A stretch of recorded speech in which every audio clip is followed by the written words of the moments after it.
One thing is అతను ఇక్కడ వచ్చి చెప్తాడు నా బిజినెస్ నా లైఫ్ చేంజ్ అయింది అని చెప్పేసి. సో ఇదన్నీ చూస్తే మీ విశ్వాసం పెరుగుతుంది ఈ బిజినెస్లో. విశ్వాసం ఎందుకు కావాలి ఈ బిజినెస్ అంటే ఏదైనా పని స్టార్ట్ చేయడానికి ఫస్ట్ విశ్వాసం. నేను ఇక్కడి నుంచి హైదరాబాద్కి వెళ్ళాలి అని డిసైడ్ చేయడానికి ఫస్ట్ నాకు విశ్వాసం ఉండాలి. నేను బస్సులో వెళ్తే నేను సేఫ్గా అక్కడ వెళ్తానని చెప్పేసి విశ్వాసం ఉంటే మీరు డిసైడ్ చేస్తాను నేను వెళ్తానని చెప్పేసి.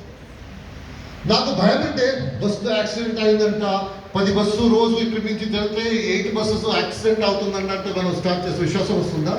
రాదు.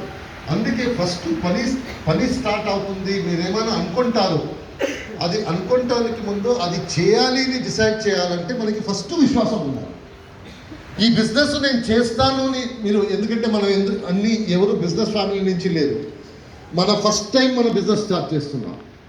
సో మనకి విశ్వాసం రావాలంటే మనం పని స్టార్ట్ చేయాలంటే ఫస్ట్ విశ్వాసం. బిజినెస్ తర్వాత ఎలా జరుగుతుంది ఏం జరుగుతుంది ఏమో చూడలేదు, భగవంతుడికి తెలుసు అంతే.